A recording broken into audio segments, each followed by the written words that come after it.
on your CD? I mean, digitize it. Go from the analog medium, those things that it creates in your basement.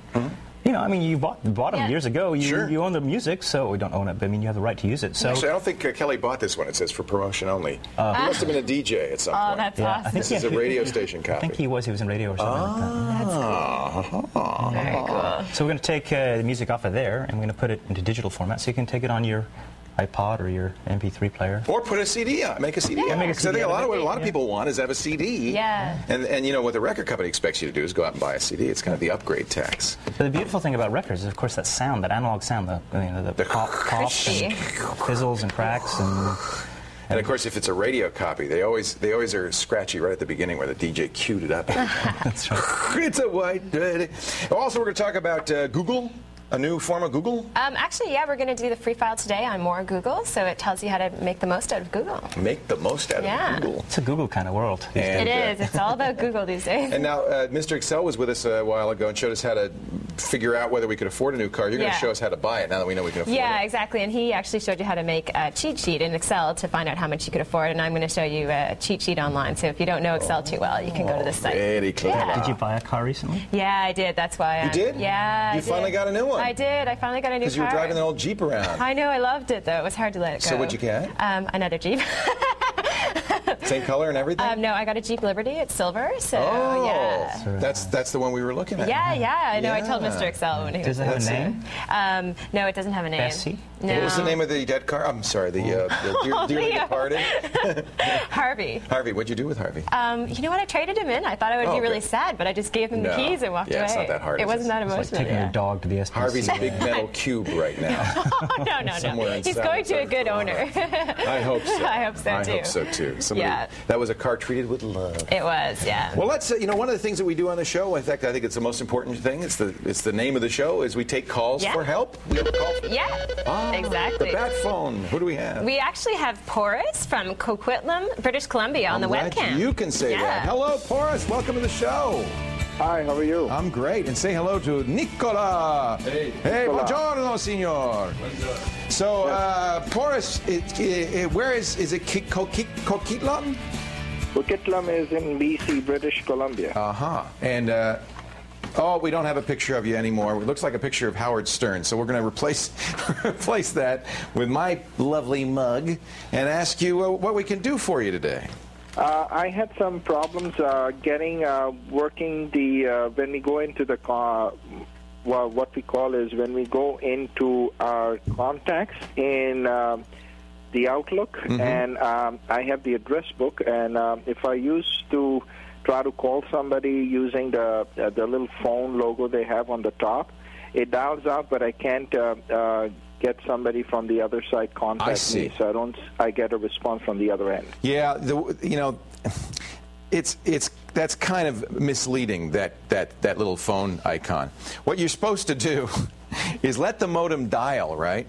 But then you're supposed to have a phone plugged in to the same line and pick up the phone and then talk on the phone. It's not, you can't really use your computer to talk, if that makes sense. Because I was under the impression that they had come out with some software which they used to use that as a phone service. Basically, you can get incoming calls and you have your message, you can make your message boxes and all that. You can do that on a computer? You can do that. That's with Windows Messenger or MSN Messenger or other programs like Skype. Yeah. But that's a little different. That's using the internet connection. So what you would do in that case is not dial the number in the contact book, but you would actually get online. You'd dial your internet service provider. You'd have to be online for this to work. And then you'd have to tie that contact book to instant messenger, so it would, instead of dialing the phone number, you actually wouldn't press the phone icon. You would press the messenger icon, and it would use messenger to connect with them. They would have to be online. Okay. It wouldn't use your telephone. You would have to have a headset connected to the audio port on your computer, and you would be using the internet and your computer. Oh, there we got you. That's great. Okay. So it's basically I can use an analog line on a computer. It has to be only by a dial-up cable or something like that. Not in that way. You can use the analog line, but you'd have to have a phone connected to it. Yeah. Now I should take that back. There are modems that have voice capability. And in that case, you'd have a speakerphone on the modem and a microphone on the modem, and you could use the modem as a telephone. Is it an internal modem or an external modem you're using? It's an internal. It's inside the computer? Yeah, see, it's not going to, you're not, oh, it's a laptop. Yeah, I mean, I guess it's possible that they could have a voice modem in that laptop, but I've never seen one. I mean, the laptop does have a microphone, so it would be possible. In that case, you would be using it. I'll tell you, it wouldn't be as good as a cheap telephone handset. Yeah. But you know what we're doing right now is in effect an internet phone call. I mean, I'm seeing your picture over the internet, and that's kind of what we're doing right now. You can do that with audio as well. So that's one way. You can use your phone with an analog phone line if you have a voice-capable modem. So, but I don't think most laptops have voice-capable modems. You could check the manufacturer's. But like I was just wanting to find out in reference to before they were coming out with some softwares which had a whole telephone like installed on the computer, acts as a telephone. Yeah, there's also. Do we still have those in the market, or it doesn't work? They're not as popular as they used to be. They're voicemail programs you're talking about. There used to be quite a few voicemail programs where, and again, that would require a voice modem to work. And you know why they're not as popular? Because the truth is, most of those capabilities are built into phones a lot cheaper. I'm sure there are. I'll have to look and see. Do you know of any voicemail programs? I haven't seen one in ages. Andy, do you know of any? I have, just to add to this conversation, though, I think that you're going to see complete telephone integration with voice over IP into Windows over the next few years. Absolutely. I'm sure that they're working on Longhorn adding voice over IP, and you'll see a much better integration of voice and fax and all. Well, if fax survives because it's so obsolete at this point, but all of those features, your telephone, your computer will become your telephone exchange at home. I think. Right. With multiple. I think that's exactly what's going to happen with voice over IP. Here's a program that you might want to try. Actually, I dimly remember this. I think you could try it for free anyway. It's from HandyBits, HandyBits.com, and it's called Voicemail, HandyBits Voicemail. Free for personal use. You can't beat that.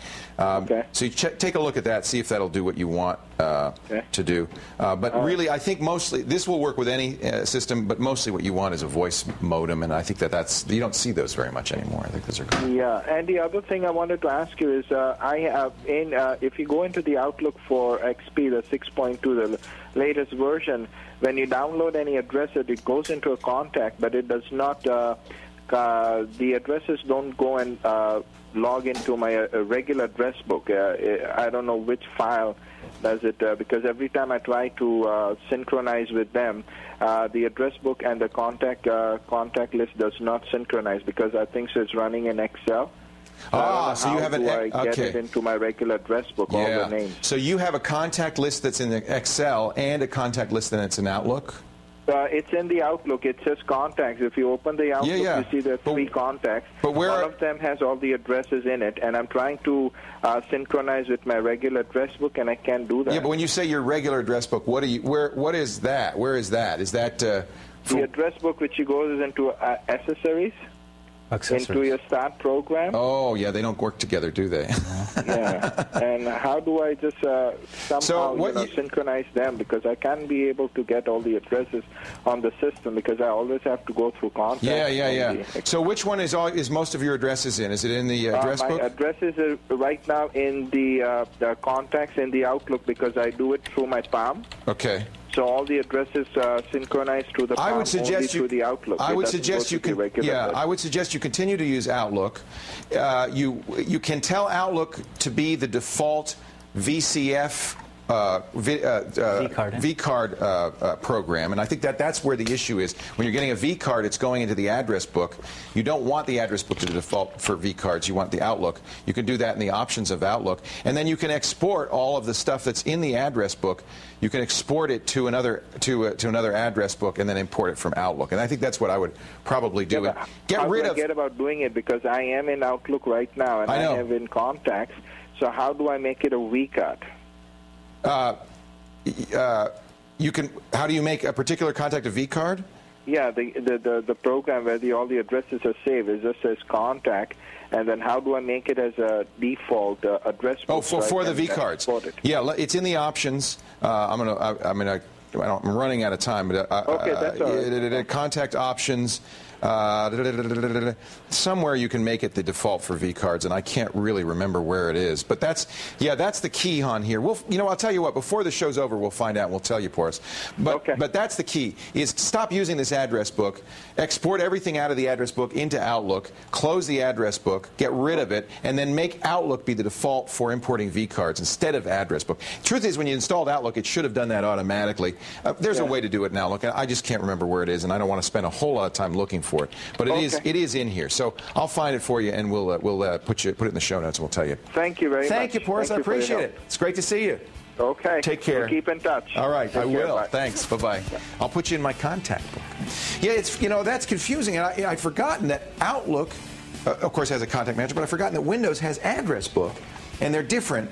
And they don't automatically, Outlook, what Outlook should do, and perhaps it does, is look and see if you have any contacts in address book and automatically import them in. Maybe it does, but he keeps adding more to his address book. Right. So the key is, when you double-click those vCards, you want them to go in Outlook. It's somewhere in here. We'll find it. Isn't there an import and export function under the file menu? Yeah, but what I want to do is make Outlook the default vCard reader, so that when you see, that's what's happening. He's double-clicking it, and it's going into his address book instead of Outlook, and he wants it to go to Outlook from now on. We'll figure that out. It's probably in the address book setting or somewhere like that. I'll find it here. Anyway, let's move on, because coming up next, we got a whole lot to do. We got Amber's going to show us how she got her new car. With some new car buying pointers from somebody who just did it. Yep. And of course, more of your calls. Stay right here. Don't go away.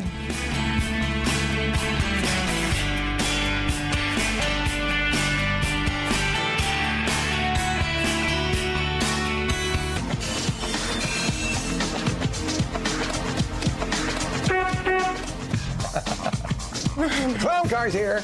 My ride's here. Before you get up on a Saturday morning and take a tour around your local car lot, arm yourself with the ins and outs of leasing, negotiating, and even the best time to buy a car. Amber's here to show us one site that helps you get all that information so you don't waste your time or money. Did you use this when you went out shopping? Okay, I have a bit of a confession to make. The new Herald, or whatever his name is? Harold. He doesn't have a name yet, but I actually didn't do a lot of research online, and I wish that I did. You were bad. Yeah, I was really bad, so I'm hoping... Were you impulsive? I was... A Saturday afternoon, I went out, and I went to a car lot, and actually went to 3 car lots, and I tested some cars, and then I ended up buying a car that day. And I was by myself, and I just did it because my old car was just getting so Did you pay old. the list price for it?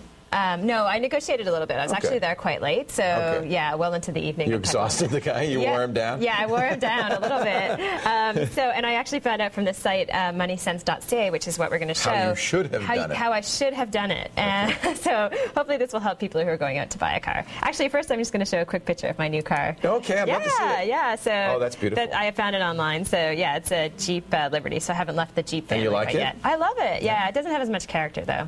Well, yours was how old? It was about 10 years old, and it had been all over the place, San Francisco, Boston, and it had lots of characters. So I need to get some dings and stuff. And then, how many miles did you have on the old car? I guess I had about 160,000 kilometers. It was time for a new one. Kilometers. Yeah, kilometers. So it was time. Yeah, it was beat up. Anyway, okay, so... those are hard miles. Yeah, they're hard miles. Exactly. In San Francisco, that'd do any car in. Yes, that's true, yeah. Okay, so the site is called moneysense.ca, and they have an entire section on automobiles and buying automobiles. And they have articles about buying, leasing, insurance, and the best deals in 2004 when it comes to cars. That's great. And as far as some of the tips, this one page, which we'll put a link to on callforhelptv.com, talks about doing your research up front. And I actually was looking into some statistics, and it turns out that as far as car sales go in the States and Canada right now, 50% of people buying new cars are doing all their research online, and then they're going to the lot, and they're printing things off, and so that's probably a really good car thing dealers to do. hate you when you come in there with all that stuff. I know. Go, okay, all right. Tell me what I'm going to make. Exactly, but you should definitely do it. It talks about avoiding add-ons and also trading in your old car, which is something that I went in. I had no idea how much my old car was worth. Oh, and you really went in blind. I really went in blind a little bit. I think I got a decent deal, but it wasn't fun. Right. It wasn't exactly fun. And it also talks about when to buy your car, which I thought was really, really helpful. And this is probably the only thing that I did well, is it talks about going at the end of the day, at the end of the month, when the car salesmen are actually quite desperate. They're trying to make their quota. Yeah, they're trying to make their quota. So go at the end of the day, at the end of the month. And you did that. I actually did that. I ended up doing that just by default. So maybe, they wanted. I almost got up and walked away, and then they said, come back. That's another thing to do. Yeah. So that actually worked out really, really, really well. Never say you're paying in cash, it says. Yeah, Why that's another thing. It says not to say. I guess because they get more greedy and they figure you have enough money to buy a more expensive car and those types of things. So these are really... I'm writing you a check today. Yeah, these are really, really good tips. And the next thing that we're going to show is the loan payments calculator, which is great. And I know Mr. Excel has shown us how to do this in Excel and actually do the code yourself. But for people who aren't that Excel literate, this is a really good tool. So you go into this calculator. And you'll enter, let's say your loan is for $15,000 and your interest rate is 6%, and you want to pay it off in, let's say, 3 years, and you'll do 12 payments a year. You're able to just click here and find out it will be $456 every month. So you can get a really quick sense. I mean, just for those people who don't know that much about buying a car, it gives you a sense of how much you can actually afford immediately without doing what I did, go to the car lot and then just kind of figure it all out. Well, I like it. The car salesman gets his calculator out and they're so fast. They go, oh, look, this is what you'll be paying. Oh, they're so fast and they try to confuse you. Yeah, right. Exactly. And you want the undercoating with that?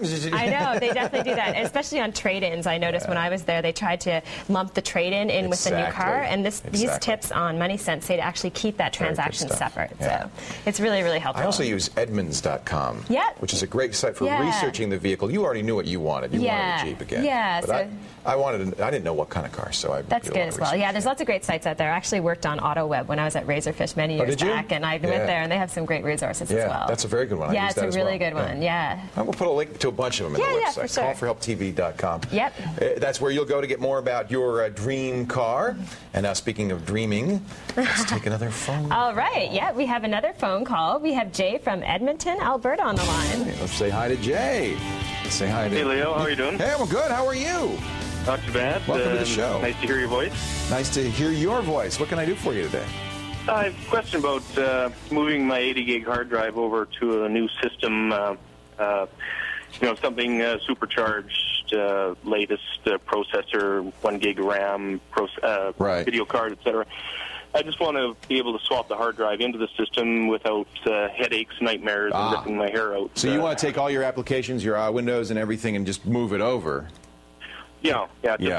Physically take the hard drive out and move it over. Let me talk about some of those issues. Before we do that, just real quickly for the last call, I forgot I had pulled this up on the screen. If you can show the screen, Porus was asking how to make Outlook be the default for vCards. It's obvious. I should have known. It's right in Options. Click the Other tab right here, this checkbox, make Outlook the default program for email, contacts, and calendar. So just check that box. And that means from then on that when you double-click a vCard entry, it'll automatically go into Outlook instead of that old, obsolete address book. Sorry, I just closed that on you. All right, now let's talk about moving your hard drive.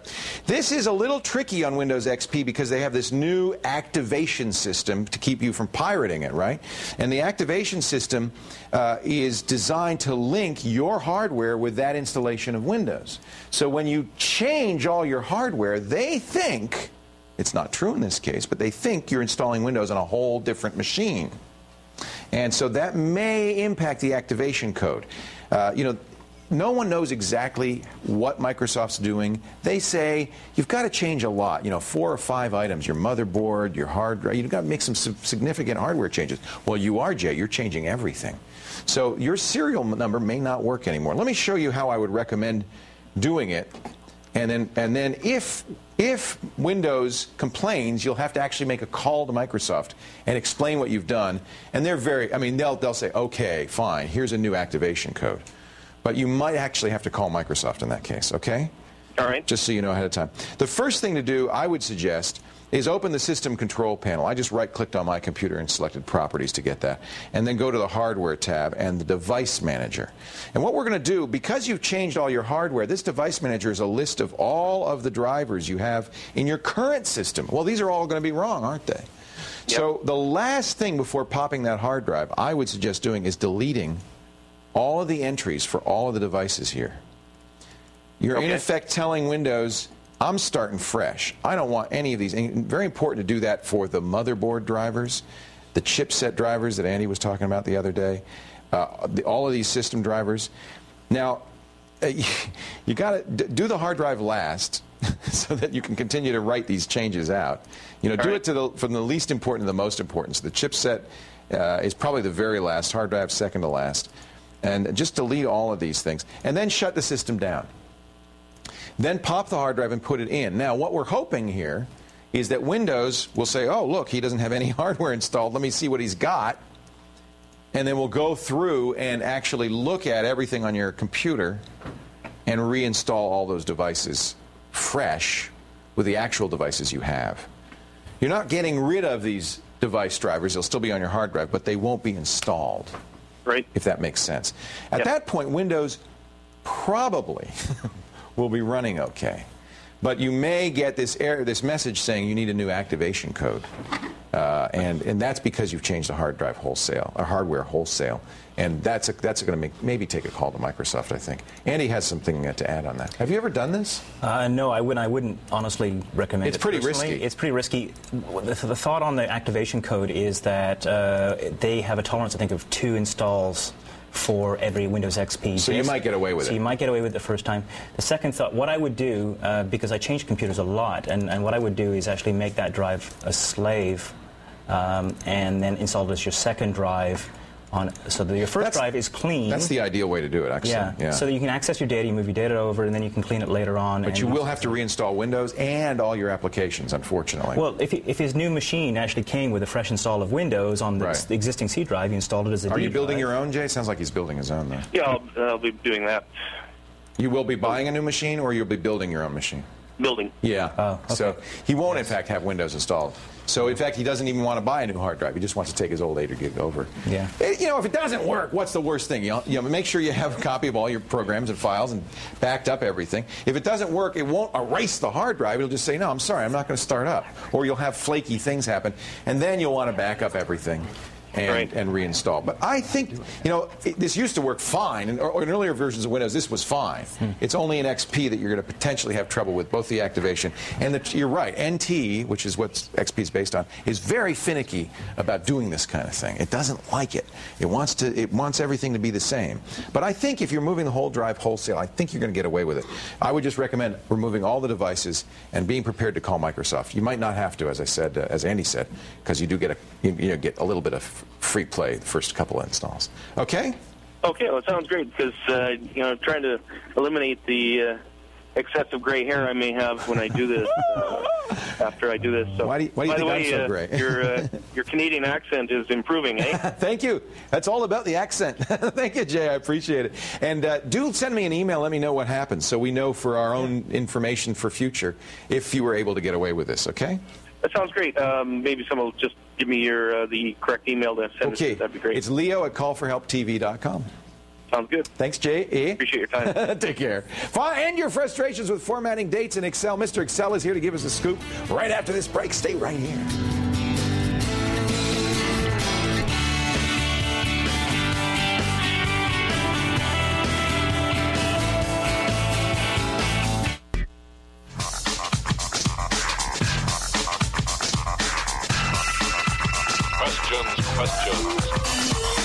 That's spy cams.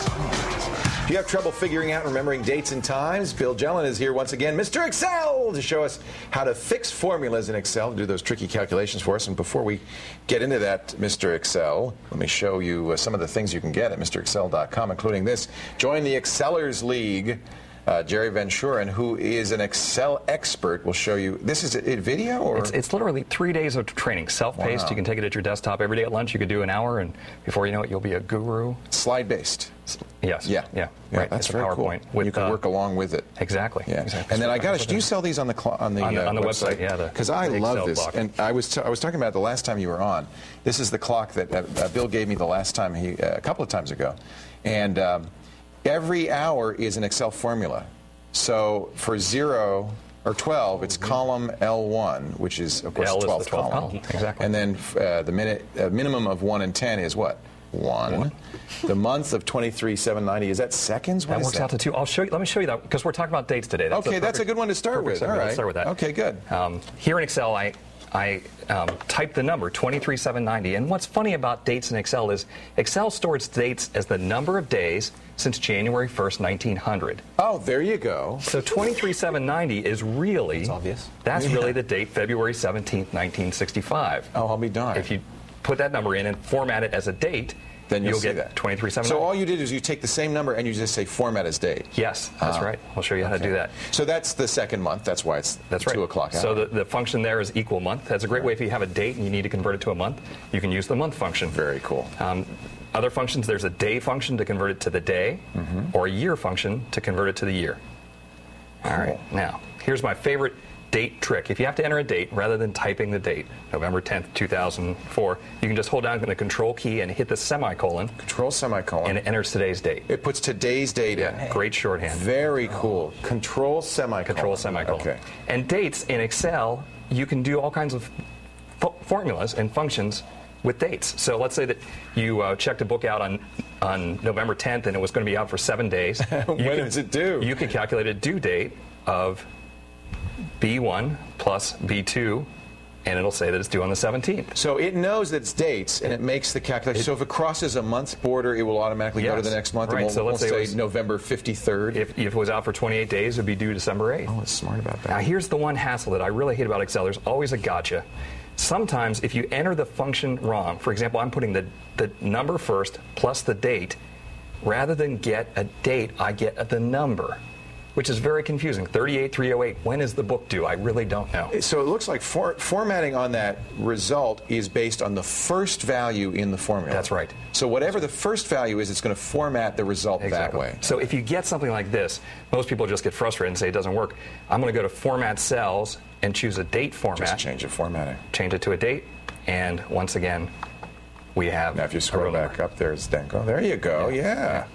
So that's the question. Just if you see those weird numbers, it's probably the number of days since 1900, right. and just format it. And you have to format it as a date. Okay. Now here's another date. I have a date of November 10th, and I just want to show you that there's all sorts of great number formats. If you wanted to, spell out the month, you could do that. You can even have custom number formats. Very elaborate. Very elaborate. I'm going to put in 4 Ds, which gives me the actual day of the week, Wednesday, November 10th. Now, here's my trick. We talked about the fill handle before. If you use the fill handle and drag, it will fill in the days for you. And it does it the next day after each one? Here's an even better trick, though. Now, why is it giving you a reminder? I don't know. Check your latest internet offer. Well, that's spyware. Nice. That's probably, yeah. Okay. I'm going to right-click the fill handle instead of left-clicking and drag. Okay, so you left-clicked it and it filled it. Yes. Right-click. And it still looks like it's going to fill it, but when I let go, it gives me the option to fill weekdays. And so it skips the Saturdays and Sundays. Oh, man, that's a great way to fill in a schedule for work or something. So by right-clicking, you're getting a pop-up menu, a contextual menu that'll give you some choices about how it fills in. Yes. Instead of just filling it in sequentially. Right. So filling in weekdays, provided you work Monday through Friday. Very useful, though, since we use spreadsheets for accounting a lot. That's the kind of thing you might want to do, yeah. One last trick, timesheets. We have a timesheet here, and this particular person is working part-time, so they're working 3 to 4 hours a day. If I want to enter a total, we can just use the sum function to total those hours and see that they work 13 and a half hours, 13 hours and 45 minutes that particular week. But the problem is most people work 40 hours, and so here's someone who worked 9 hours a day, and when I total this, Leo, it gives me the wrong answer. It gives me 21 hours. How did that happen? And what it really means is they worked 1 day plus 21 hours. Oh. And it's only showing me the portion in excess of a day. Is that a formatting issue? It's a custom format, and this is, I don't know how anyone would ever figure this out. In the custom format, I'm going to put square brackets around the H. Square brackets around the H. Oh, that's obvious. You're right. Oh, of course. And it will show you the right hours. And this is so common. Everyone keeps their timesheets in Excel. That's bizarre. The square brackets. So when it goes over 24, it rolls over. Yes. And it doesn't show you the day. No. It just rolls over and shows you the modulus. So you turn that in, you're going to get paid for half your normal Don't pay. do that. So bracket. Square brackets around the H.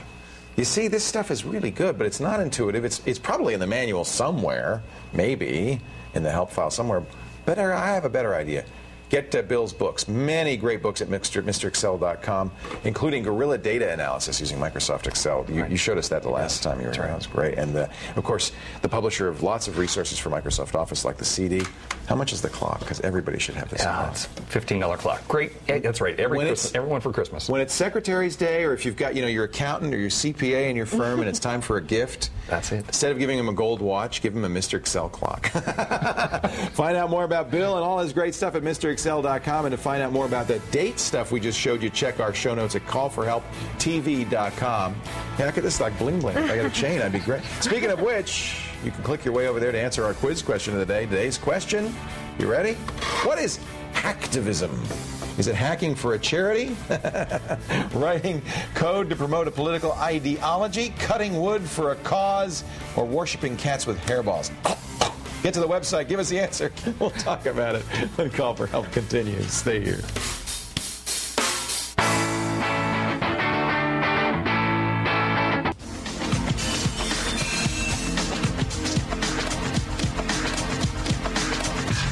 Welcome back to Call for Help. Google has joined Kleenex and Xerox as a kind of generic word for internet searching. I mean, everybody uses Google now. And, of course, you always try to get the best keywords, but then you're going to have pages and pages of links. Wouldn't it be nice if each link had a preview of the website so you kind of knew ahead of time where you were going?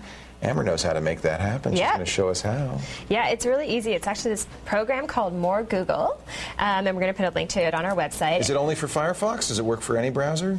You know what? It actually works or is it only for Explorer? It's only for Explorer, yeah. So it just works for Explorer. A lot of times that's the case because Explorer has these ActiveX and active scripting capabilities. Yeah. So it can just work on Explorer, but it's definitely worth getting because it allows you to see, like you said, a preview of the website that you go to, which is helpful for me. I know all the time I forget what websites I go to, and just to see a little screenshot. You'd be surprised how much you can tell from just the kind of layout and colors. Exactly. You go, oh, I know where that is. Exactly. And sometimes you don't want to go into your history and check out where you've been. You don't have time. So we're going to check it out. See it working. Yep. Is it? How do you install it? Is it you install it as a program? Yeah, you install it as a program. So it modifies Explorer. Yep. So we're going to check for the Leo Laporte Gadget Guide. Oh, yes. Let's see if that's on Google. Okay, let's see. And what it does is actually there's some association with Amazon in this. Oh.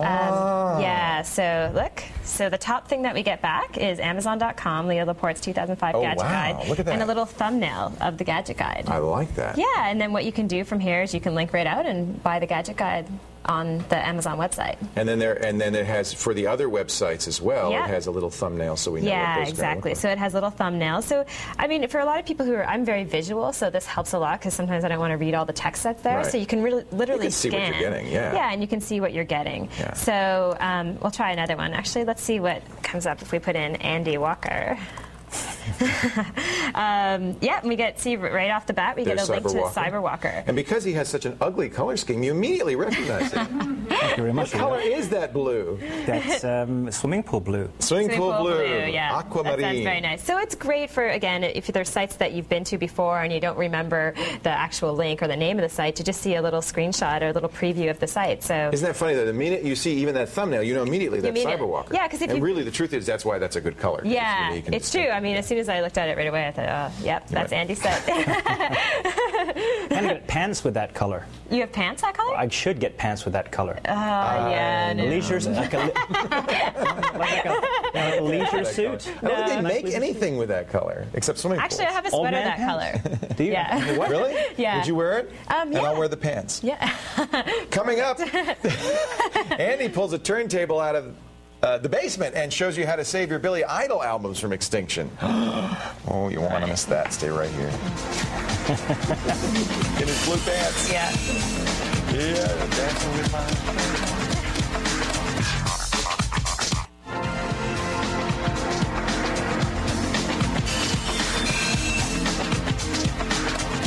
Welcome back to Call for Help. How many of you, show of hands, have old vinyl records in the garage or the basement, and maybe you'd like to convert them? Maybe it's time to a CD or to get them on your hard drive or an MP3 player.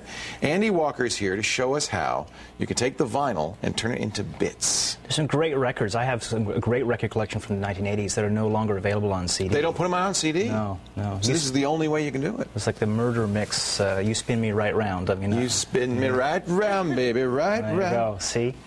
So like a record, baby. Some of those imports from the UK and that kind of thing are, it's fantastic to have them digitally on your MP3 player. Right. So I've codged together, is that a word? Cuddled together a system to actually record off of an old LP player, a record player. You got to have one of these, obviously. Thanks to Sony, they sent me one. Apparently, they still sell them on Sony. Oh yeah, you know what? They're bad. Well, of course, DJs have always used these and still use these, but a lot of people want the vinyl record players still, so they still sell them. You bet. So this one, it's important. Like if you just drag your old record player out of the basement, check to see if it has a preamp. That's critical. You can't just plug the record player into the computer. I mean, you could, if it doesn't, you could plug into the mic in jack, which, and most sound cards actually have a preamp type of enhancement. But if you're going to go line in, it's not going to sound great. And you may get buzz too because of the grounding issues. There you go. So it is, if you have your if you can hook it to your stereo, that's a good way to go. This one comes with a preamp built-in? It's got a built-in preamp. So this is kind of made for this project. It is. You know, so you know, because I tried to borrow one from Kelly Colasanti, our VP of Operations. Where you borrowed this Billy Idol record. Yeah, which I got the Billy Idol record from him. But his ran backwards for some reason. It was sitting in his basement too long. So Number 9. Number 9. SonyStyle.com. I killed Paul.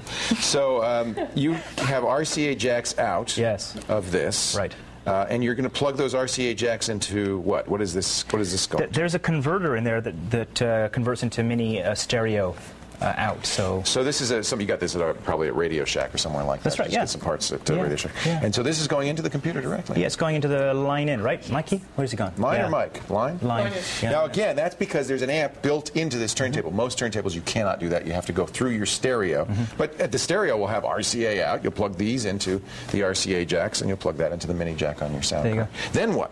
Then get yourself a copy of Nero.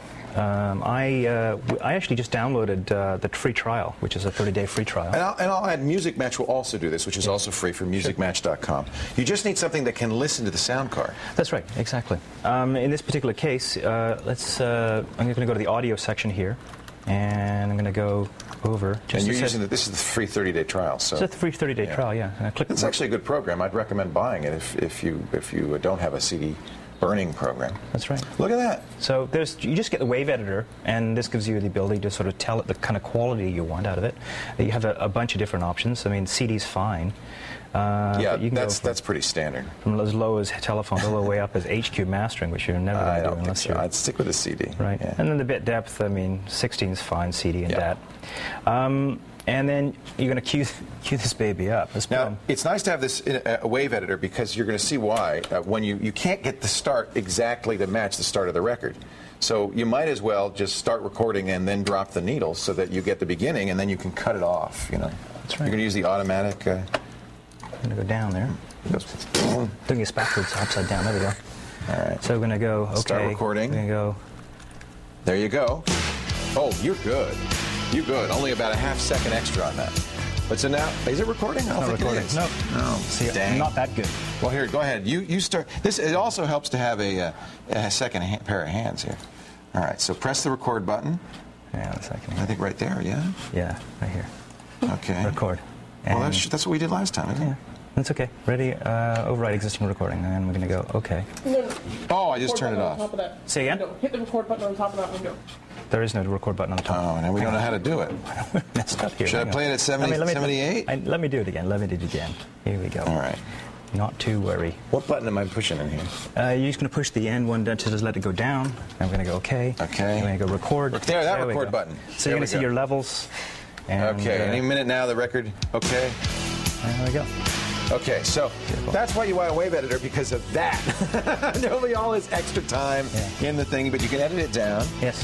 Now, the Music Match supposedly will divide it into cuts because it bases it on silence, but if you don't have a very quiet record, you're not going to really be able to do that. Right. But that's one nice thing about Music Match. It's kind of supposedly automatic. There you go. I like this. And then now once we've got it on the hard drive, we can burn it?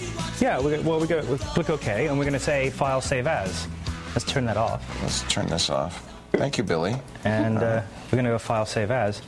Now, it'll bug you about an MP3 Pro filter, which you get 30 burns for MP3 with the free version. They have to pay $10 upgrade. Or you get a... Standard MP3 is free, so... The other option is WMA. So you can actually choose WMA file. Okay, cool. Or WAV file, whatever you want.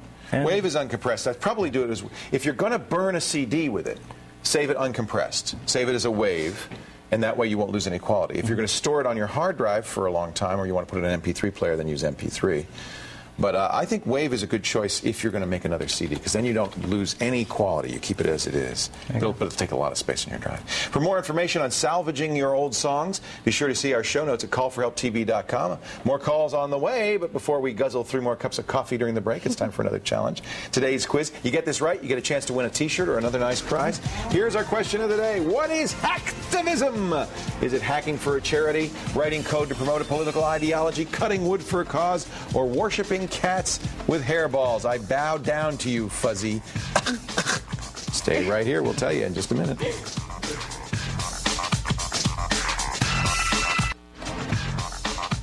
Welcome back to Call for Help. Before the break, we asked you what hacktivism is. Of course, it's hacking to promote a political ideology.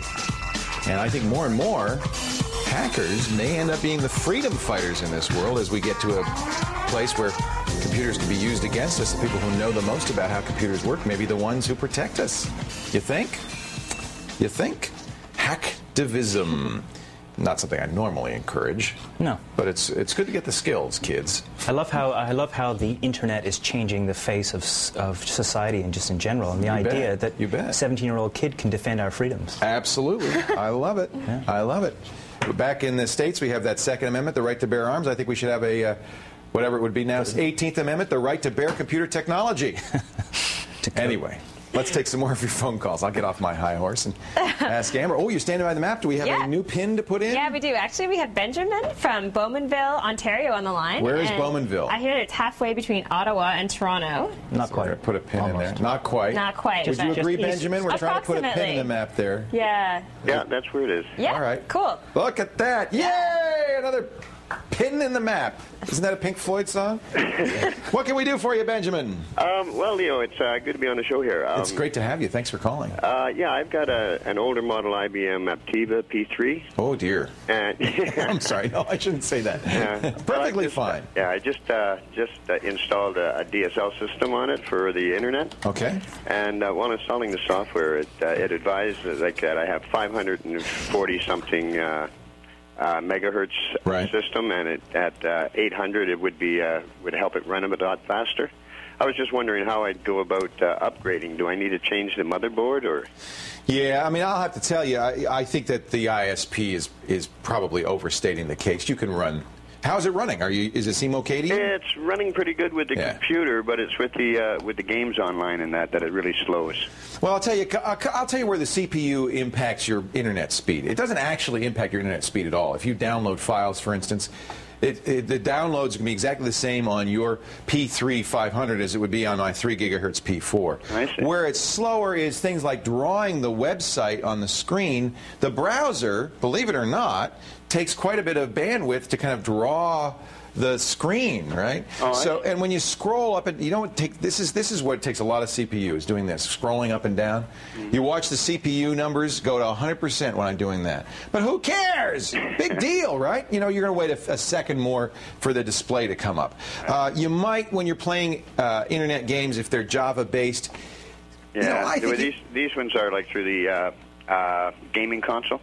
Yeah, you know, maybe. I mean, if they're really demanding games, it's pretty hard. I mean, ActiveX games certainly, but it's pretty hard to imagine an internet downloadable game that's going to be that demanding on your CPU. So Now, can you upgrade? Yeah, you know, the IBM motherboard cannot be overclocked. Yeah. Okay, so you are going to have to, if you want to get faster, you're going to have to put a new processor and a new motherboard in your system. I'm going to recommend this site. It's Don 5408. That's his AOL handle. Aptiva, unofficial Aptiva support site, and he talks about how you can upgrade and what you can do on Aptivas. Now, I'm not an expert on those older Aptivas, but I have to say.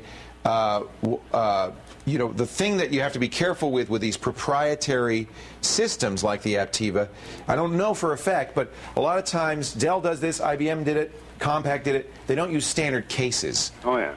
So that means the standard motherboard, you could put a new motherboard in there, but that standard motherboard might not fit. Oh, I see, yeah. I've actually had to take a hacksaw to parts of the cases to get, something out of the way so I could put the thing in there. Yeah. So I would look at the back plane of the computer and make sure it looks kind of standard, and look at the motherboard and make sure you can fit them. But if you can get a motherboard and CPU in there, you can upgrade it. Problem is, by the time you've done that, well, now you need new RAM, right? Because your old RAM's not going to work on the new motherboard. Hey, by the way, maybe a new video card would be a nice thing. Okay. And now that hard drive's feeling awfully slow. By that time, you bought a whole darn new computer. Yeah, really, yeah. So what I would say is, if you can live with what you've got, stick with it. Yeah. If you don't, rather than trying to upgrade that Aptiva, I'd say go to Dell, somewhere. You can buy a new computer that would be 10 times faster than that for literally $500. Oh, really? Yeah. So it's not really worth the hundreds you would have to put in to upgrade that. Yeah. Okay? Okay. All right. Thanks a lot, Leo. I thank you for the call. I appreciate it. Have yourself a great day. You too. All right. And I think in this case, the DSL provider is just being a little bit, cautious. It's going to work fine. What do we, 500 megahertz processors. That was really fast a few years ago. It's fine. You're fine. I wonder if they're bundling a bunch of applications. Well, if they are, that could be it. And don't put those things on there. Don't use them. Don't use their stuff. You don't need it. Hey, if you're sitting there watching us at home and you say, I'd love to ask a question and get Andy and Leo and Amber to answer it, well, we'd love to hear from you. Tell you what, let's take a break. When we come back, we're going to tell you how you could be on the show. Don't go away.